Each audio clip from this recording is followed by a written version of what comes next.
नमस्कार सबैलाई। आज यो आदर्श आजाद माविमा विशेष गरेर हाम्रो दुईवटा विद्यालयको सहभागिता गराइकन यो चिनिया नयाँ वर्षको कार्यक्रम प्लस सांस्कृतिक कार्यक्रम आयोजना गरिएकोमा यसको सभाध्यक्षज्यू आजका प्रमुख अतिथि र अतिथि महानुभावहरू, मैले यो चिनिया भाषा सिक्ने हाम्रो विद्यार्थीलाई दिएको मौकासँग सम्बन्धित यो कन्फ्युसियस इन्स्टिच्युटका सरहरूलाई विशेष धन्यवाद थ्याङ्क यू भन्न चाहन्छु। किनभने चीन वा चाइना हाम्रो बोर्डरमा रहेको राष्ट्र, तर सबभन्दा ठुलो कुरा के भयो भने त्यहाँको संस्कृति, त्यहाँको भाषा जबसम्म हामी बुझ्न सक्दैनौँ, चाइनालाई हामी बुझ्न सक्दैनौँ।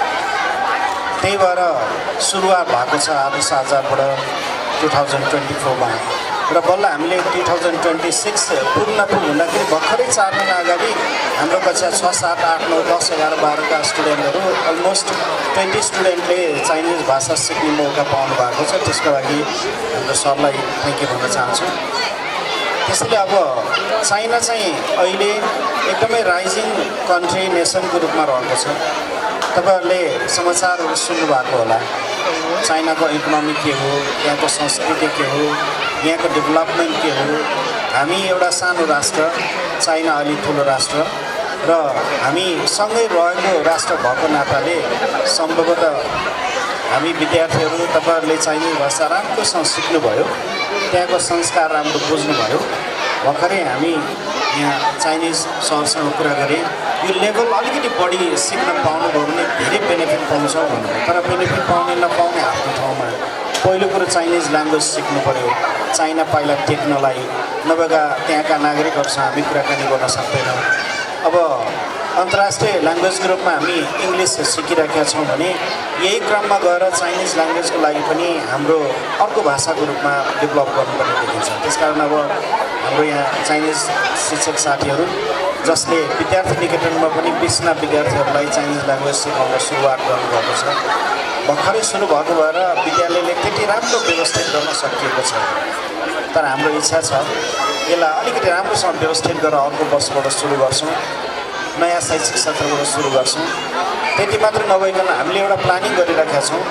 कक्षा 11 र 12 पढिसकेका विद्यार्थी नानीहरूको लागि चाइनामा डिप्लोमा कोर्स, ब्याचलर्स कोर्सको लागि हामी स्कलरसिप कसरी प्रदान गराउने भनेर त्यो खालको योजनामा पनि हामी छौँ। होटल म्यानेजमेन्टको कोर्सको लागि एउटा सामान्य डिजाइन गर्दैछौँ। विद्यालयले केही सहयोग गर्न सकिन्छ कि अथवा उहाँहरूसँग हामीले केही सहयोग गर्न सक्छौँ। 3 वर्षको यदि ब्याचलर्स प्रोग्राम हामीले लन्च गर्न सक्यौँ भने बल्ल चाइनासँग चाइनिज ल्याङ्ग्वेज सिकेको सार्थकता हुन्छ। त्यसलाई पनि हामी सँगसँगै लाने गरेका छौँ। अब विशेष गरी हाम्रो आदर्श आजाद माविका प्रिन्सिपल सर चक्रबहादुर सरलाई विशेष धन्यवाद। आजको यो कार्यक्रममा हाम्रो विद्यार्थी नानीहरूलाई यहाँ बस्ने, यो कार्यक्रम सुन्ने, कार्यक्रममा सहभागी हुने मौका दिनुभएको छ। त्यस्तै मलाई पनि यहाँ चाहिँ चाइनिज भाषा के को लागि सिक्ने भन्ने खालको कुराकानी एउटा सानो शुभकामना मन्तव्य दिन मौका दिनुभयो। त्यसको लागि आयोजक कमिटीलाई विशेष धन्यवाद दिन चाहन्छु। र अझै पनि मलाई चाहिँ के लाग्छ भने जसरी हामी राष्ट्रसँगै नै रहेको हुनाले जस्तै इन्डिया, चाइना, नेपाल तीनटै राष्ट्र सँगसँगै भएका र इन्डियन ल्याङ्ग्वेज हामी धेरैलाई आउँछ, त्यसकारण त्यहाँको संस्कार पनि हामी सिक्न सक्छौँ। तर चाइनिज ल्याङ्ग्वेज हामीलाई आउँदैन। मलाई वास्तवमै भन्दा चाइनिज ल्याङ्ग्वेज सिक्न मन परे पनि उमेरको कारण सम्भवतः मलाई अलिक गाह्रो हुनसक्छ। र तपाईँहरू सानो नानीहरू हुनुहुन्छ, तपाईँहरूले धेरैवटा ल्याङ्ग्वेजहरू सिक्नुपर्छ। हामीभन्दा धेरै नै तपाईँहरू प्रखर हुनुहुन्छ।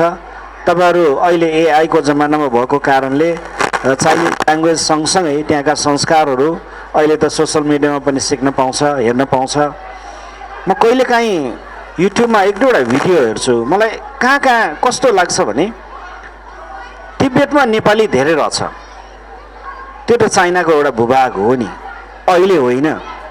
नेपाल त्यति बेलादेखि चाइनासँग धेरै ठुलो व्यापार व्यवसाय गरेर बसेको राष्ट्र हो। अहिले त्यसलाई राम्रो गर्नु तपाईँहरूको काँधमा छ। त्यसको लागि ल्याङ्ग्वेज सिक्नुहोस्, त्यहाँको संस्कार सिक्नुहोस्। त्यसपछि चाइनासँग सहकार्य गर्न हाम्रो नेपाल राष्ट्रलाई तपाईहरुले नै भूमिका निर्वाह गर्नुहुनेछ त्यसकारण यो सुरुवातको टाइम, सुरुवातको क्रम विद्यार्थी निकेतनलाई पनि 4 महिना अगाडिदेखि चाइनिज ल्याङ्ग्वेज सिकाउने व्यवस्थापन मिलाइदिनु भएकोमा आदर्श आचार यो इन्स्टिच्युटलाई विशेष धन्यवाद। र आजको कार्यक्रम चाहिँ अझै राम्रो होस्। हाम्रो पनि कक्षा 6, 7, 8का विद्यार्थी नानीहरू यहाँ आएर सहभागिता जनाउन आएको छौँ र म पनि आएको छु। यो कार्यक्रम सफल होस् भन्ने कामनासहित आयोजक कमिटीलाई विशेष धन्यवाद दिन चाहन्छु। हस्, थ्याङ्क यू।